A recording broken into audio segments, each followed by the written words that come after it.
This is the Weekly Digest. In the main highlights, Guyana UNDP inked $6 million GRIF agreement.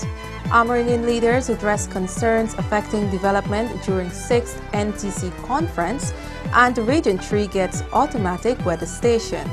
Weekly Digest is a government information agency program that keeps you up to date on what government has been doing to better the lives of Guyanese. With the details, I'm your host, Erica Haig Tularam. Amerindian leaders, village councillors and community development officers had the opportunity to voice their concerns and have them addressed at the recently concluded NTC conference, which was held at the Guyana International Conference Centre. Held under the theme Establishing Strategic Approaches and Alliances for Sustaining Amerindian Development, the NTC conference gave Amerindian leaders and their partners the opportunity to discuss important issues relating to their development with stakeholders at the highest forum. We should really know what we are about and be the ones to support and to make sure that information is being given to the residents of our villages. In this document where the work plan of the National Tushao Council is, where you have strategic areas and the activities, I really appreciate where we have the strengthening governance, empowerment and knowledge and understanding of the Amerindian Act of 2006. Following the opening session, which featured a cultural presentation, the NTC and its executive reports for 2011 were presented. This event provides the greatest level of participation and communication while demonstrating the openness and accessibility of the government and to the various segments of our population. The conference saw full participation from the leaders during the sessions on governance and legislative issues, legal interpretation of various sectors of the Amerindian Act, issues of administrative and resource management, sectoral issues with cabinet ministers and the president, and the opt-in mechanism for the low-carbon development strategy. You will implement them and you will learn to grow them. So I would like to congratulate each and every one of you. There was a lot of concern that was raised by Tushao about the LCDS and the sensitization, right? So I think that we have a great task there to go and to educate our fellow people more on this LCDS and how it can bring great benefit to the country of Guyana. Leaders were also updated on programs and projects of the Ministry of Agriculture and the policy on mining from the Ministry of Natural Resources and the Environment. Additionally, a number of Tushaos were sworn in as rural constables and justices of the peace, and a new NTC executive board was elected. On the last day of the conference, there was a signing of the agreement with the UNDP and the Government of Guyana for the release of the Guyana Red Plus and Investment Fund. This will cater for the implementation of community development plans. During the 6th National Tushaos Conference, issues relating to mining and logging were brought to the fore and addressed by Minister of Natural Resources and the Environment, Robert Pusod, and head of relevant agencies within the sector. Generally, with land use, there are always competing interests, and one of the primary mandates of the Natural Resources Ministry is to work to minimize and ultimately eliminate conflicts between communities that are engaged in various land use activities, such as large-scale agriculture, mining, and logging. Cubano made an application for an extension of our reservation during the former Tushao's time. The Ministry of Armed Affairs replied that they would treat such application on a first-come, first-served basis. On the 7th of July, a group of Chinese visited Cubana, and they were going to check out their logging concession. To our surprise, their logging concession starts from our very boundary line and includes all the land that we propose for extension. The concession was an existing TSA that was issued to A. Maserati and Sons quite a very long time ago. And what has happened recently is that Maserati entered into a joint venture with a US-based investor. The company's name was changed to Cuevana Auto Products. And it is not a case of a Chinese company being granted any land or anything. This was an existing timber sales agreement, which has simply become active now.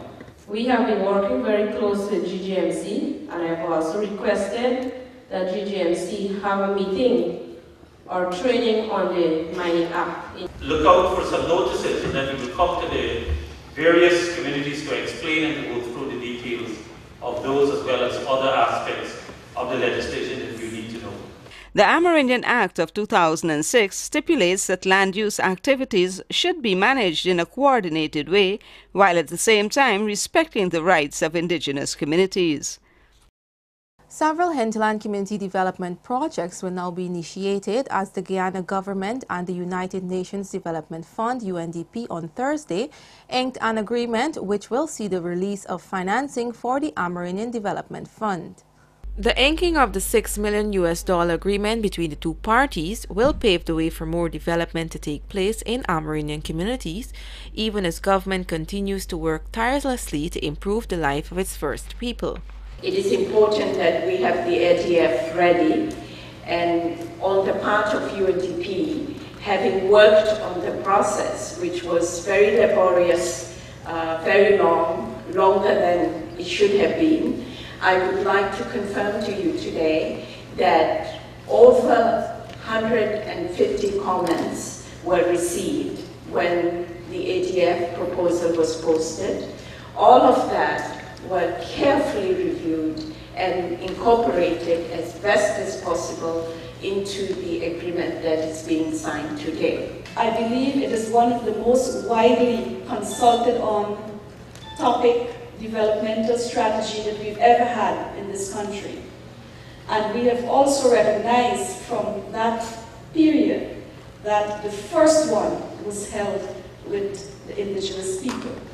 For those who were sitting in Anai under the BENAB, actually launching the public awareness program will recall the same level of enthusiasm which permitted the entire rest of the program as it relates to public awareness across the length and breadth of our country.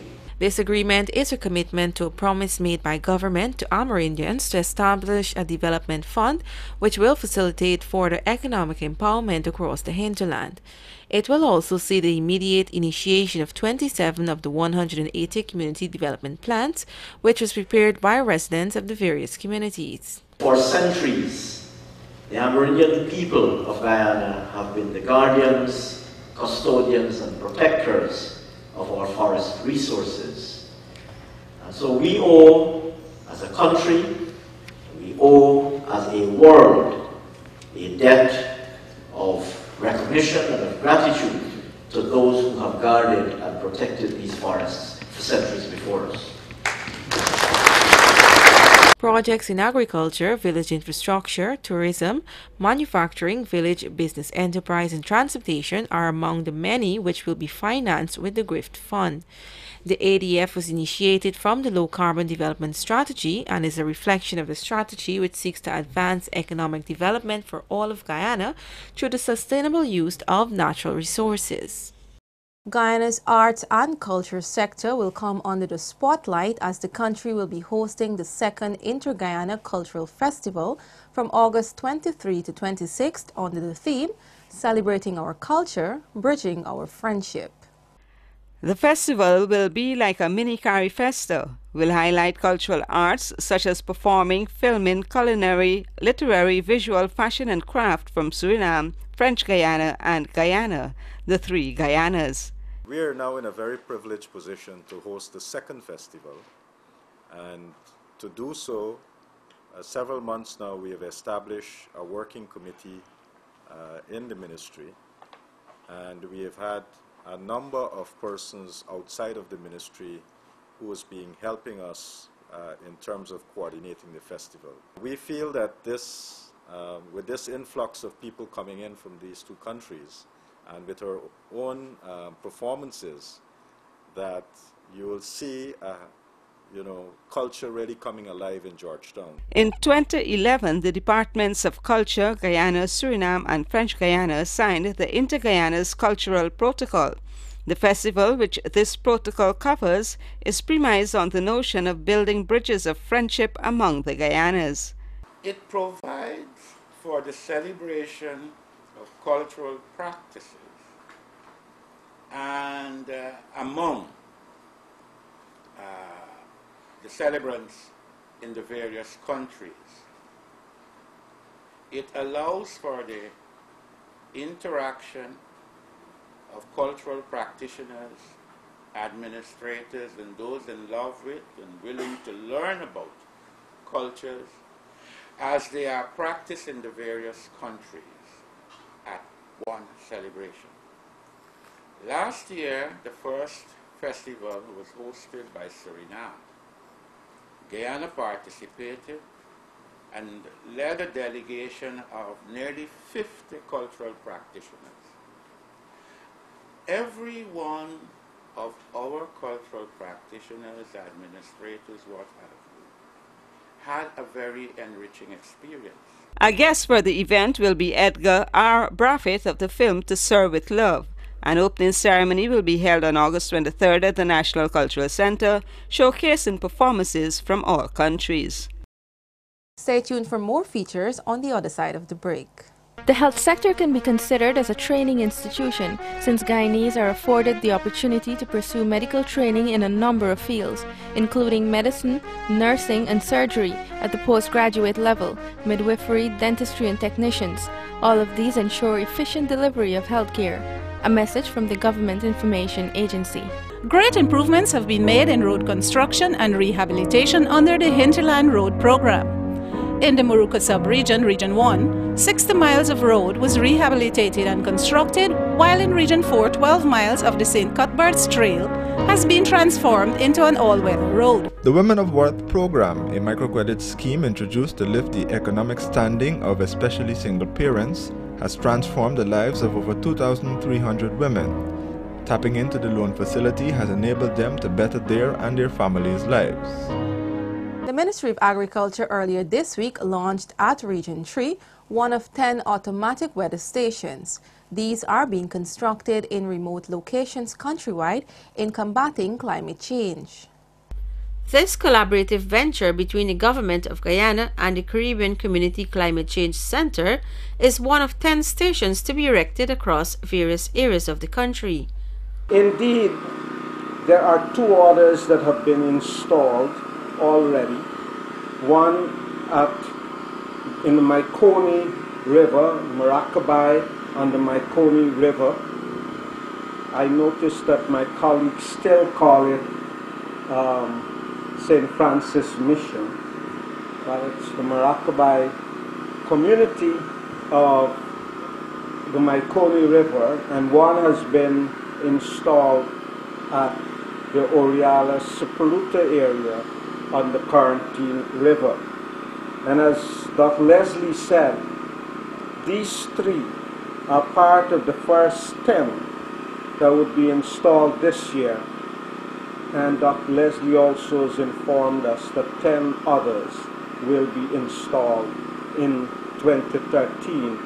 Minister Ramsamy also said that Guyana will continue to support the work of the center in recognition that its effort has the potential to impact Guyana's fight against climate change. The Caribbean Community Climate Change Center procured the systems at the cost of US $30,000 with the support of funding from Greece and the European Union. The organization was established in July 2005 with a mandate of coordinating the regional response to climate change, managing and adapting to its projected impacts. Guyana's overall CAPE pass rate has increased by 4%. This has been attributed to the boost in students sitting the exam and contribution efforts of students, teachers, and the ministry. This year saw an increase compared to last year in the number of students sitting the examination, the subject entries, and the results. This year there were 740 candidate entries, 3,034 subject entries, and a pass rate gain of 86.2%. Last year there were 627 candidate entries, 2,551 subject entries, and a pass rate of 82.5%. This is a 4% increase in overall performance from 2011. Out of 740 candidates that wrote, 86.2 passed with a grades with acceptable matriculation results. Should the ministry take credit? Of course. If we had seen a reduction, then we'd have to look at why there was a reduction. When I say the ministry, I speak not only of central ministry with officers, but also the teachers who have put in extra hours, the administration of schools who have followed our policies that we have set out, the fact that syllabi might have been finished on time. So yes, I think the Ministry of Education across the board, including education districts who have been monitoring and supervising more, their schools like at Mackenzie and New Amsterdam, should take credit. Accounting, Caribbean Studies, Physics, and Biology and Communications were among the subjects with improved performance, whilst those with a decline were Information Technology, Literature, and English. Sociology, Environmental Science, Law, and Geography saw stable performances. We only got these results last night. We have to do an analysis to see why it is we saw this decline, why it is subjects did better, how come it is some of them stabilized and stayed the same way. And so those would be further analysis that the ministry would be undertaking over the next couple of days. Queen's College has recorded the top performers of this year's Caribbean Advanced Proficiency Examination, CAPE, securing the 6 top performances, with Janelle James being the most outstanding with Grade 1 passes in 5 subjects. The Ministry of Natural Resources and the Environment, in its pledge to expand opportunities for women miners, handed over a Global Positioning System, GPS, to their organizations. Minister of Natural Resources and Environment Robert Persaud handed over the equipment to Mr. Simona Brooms, President of the GWMO. The GPS is expected to benefit GDMC with fast speed to right directions and improve mapping and navigation skills, which will avoid future conflicts among miners. There are many things that are happening in terms of the mining sector, many good things, and then there are also the issues of challenges and how do we overcome them. And I wanted very early to say that, as I've done before, not only with the association, but with the wider grouping, that we want to work with all stakeholders in the sector, be it from the GGDMA, the women miners, you have other groupings too, representing the mining sector. The information that would have been uploaded to the device cost close to $750,000 and speaks to the ministry's support for miners. We've also decided that we are going to look at how we support, as we've done with the GGDMA and other groupings, look at forms of intervention we can take to improve the functioning of your organization. And what we've decided is that a block has been identified. We have asked that the processing take place where it would be, as we want to say, a demonstration block for mining by women. Miners benefited from earlier training sessions held to enlighten them on the effective use of the technology, and more such training sessions will be held for all miners to become knowledgeable of the GPS. As the Russian-owned bauxite company Rusal moves ahead with plans to expand its scope of operations in Guyana, Minister of Natural Resources and the Environment Robert Persaud visited the company's operation in Araima, Region 10. Minister Persaud was accompanied by officials from Rusal, the Guyana Geology and Mines Commission, and the Guyana Forestry Commission. Rusal is at the point of expanding its investment in Guyana. We have made available new blocks for them to increase their production and their output, and it is a way in terms of revitalizing the Upper Berbice bauxite industry. So it's always good to come on the ground, see what is taking place, and ensuring that the company sticks with its plan, both its investment plan as well as its mining plan. And it's also part of the renewed focus of the GGMC2, where we've created a bauxite development unit, where we also want to work very closely with the players in the bauxite industry. The visit to the Roussel operations formed part of a visit to the Upper Berbice district, which saw Minister Prasad engaging residents in Kokwani in 2 separate meetings the day before. Prior to the site visit, Minister Prasad would have engaged the Roussel executive in private on some concerns raised at a community meeting in Kokwani that centered on the company's lack of relationship with the residents. Last night and this morning we have been discussing those concerns, and we intend to have a mechanism between the community and the company to have those matters dealt with. The aim is to foster greater dialogue and greater interaction, as any company should do, with neighboring communities, both sides understanding what the issues are. But the company has given me the undertaking that it will be looking at ways in which it can improve services. Roussel has been operating in Region 10 community since 2007 after sealing an agreement with the government of Guyana. The company's operations has regularized and strengthened bauxite operations in the district and created opportunity for residents to benefit and the communities to develop. The significant increase in indiscriminate dumping of solid waste across the region has engaged the attention of the Ministry of Local Government and Regional Development, which is pursuing a 3-part initiative to address the garbage situation. The ministry has been engaging those local entities that has the responsibility over the collection and disposal of garbage in each region. The first level was to engage the local government entities which are charged with the responsibilities for the collection and disposal of solid waste. We have sought to do a number of things dealing with that category. And so, apart from discussion, we also try to inventorize the equipment we have available within each of these local government agencies. The ministry has also been meeting with private waste collectors with the view of asserting them interest in opening a landfill site in the 9 regions outside Region 4. We have had successful meetings. Twice we met with the private interest group, and we were able to receive from the Environmental Protection Agency guidelines with regards to the management of landfill sites. We've shared those with the private individuals and companies.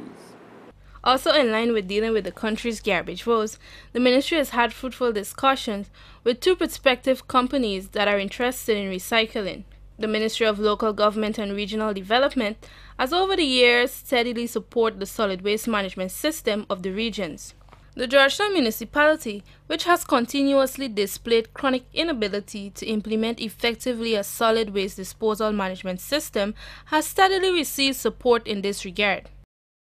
At the August 7 cabinet meeting, His Excellency Donald Ramothar and government ministers discussed several issues of national concern. The media was subsequently briefed on cabinet deliberations. Cabinet has approved over $492 million worth of contracts, with the Ministry of Public Works and Education taking the largest shares. The contracts will allow roadworks in Regions 8 and 9, sea defense and rehabilitation, and repairs to several schools. Cabinet Secretary Dr. Roger Luncheon reported that during Cabinet's meeting on Tuesday, August 7, it was noted that financial papers to be laid before the National Assembly on Thursday, August 9, were the most important items. Minister Singh, acting in accordance with constitutional provisions and also in the context of Chief Justice Chang's recent ruling, approved and committed expenditure which he was and is obliged to take to Parliament for its authorization. On the Linden issue, the Region 10 delegation has signed off with the Government of Guyana on the terms of reference for the use of a technical team to be appointed that would be looking into matters surrounding the electricity subsidy in Linden. This signal step is necessary, but apparently it is not sufficient to get the Region 10 delegation to support a call to protesters to return the situation to normalcy. That fact was hammered home on Wednesday, August the 8th, when the Region 10 delegation rejected immediately, out of hand, outright, President Ramatars's proposal, most recent proposal, to replace the contentious current tariff that had been put in place on the 1st of July 2012 with a different tariff arrangement. Government has also noted with concern the report by the Inter-American Commission on Human Rights purporting to condemn the deadly repression of public protest in Guyana. The government of Guyana respects the rights of its citizens, including the right to march, to protest, and to demonstrate peacefully, and hardly needs to be reminded of its responsibilities in that regard. In seeking to admonish Guyana about these responsibilities, it seems to have escaped the attention of the Commission that protesters have an obligation not to endanger the rights and the livelihoods of others, particularly citizens. The government does not condone the unlawful deaths and injury which have occurred. The government of Guyana has maintained its commitment to working with all stakeholders, local and overseas, in order to arrive at a just and lasting peaceful settlement of the issues which have arisen. And with that, we've come to the end of this week's edition of Weekly Digest. But before we go, here's a recap of the highlights. Guyana UNDP inks $6 million GRIFT agreement. Amerindian leaders address concerns affecting development during 6th NTC conference, and Region 3 gets automatic weather station. Remember that Weekly Digest and other government information can be found on our website www.gina.gov.gy, or you can send us your comments and suggestions at gina@gina.gov.gy. Thank you for having us in your homes, and do join us next week as we highlight more of government's policies which are enhancing the lives of Guyanese. I'm Erica Hake Tularam, encouraging you to be safe and have a great rest of the week. Goodbye.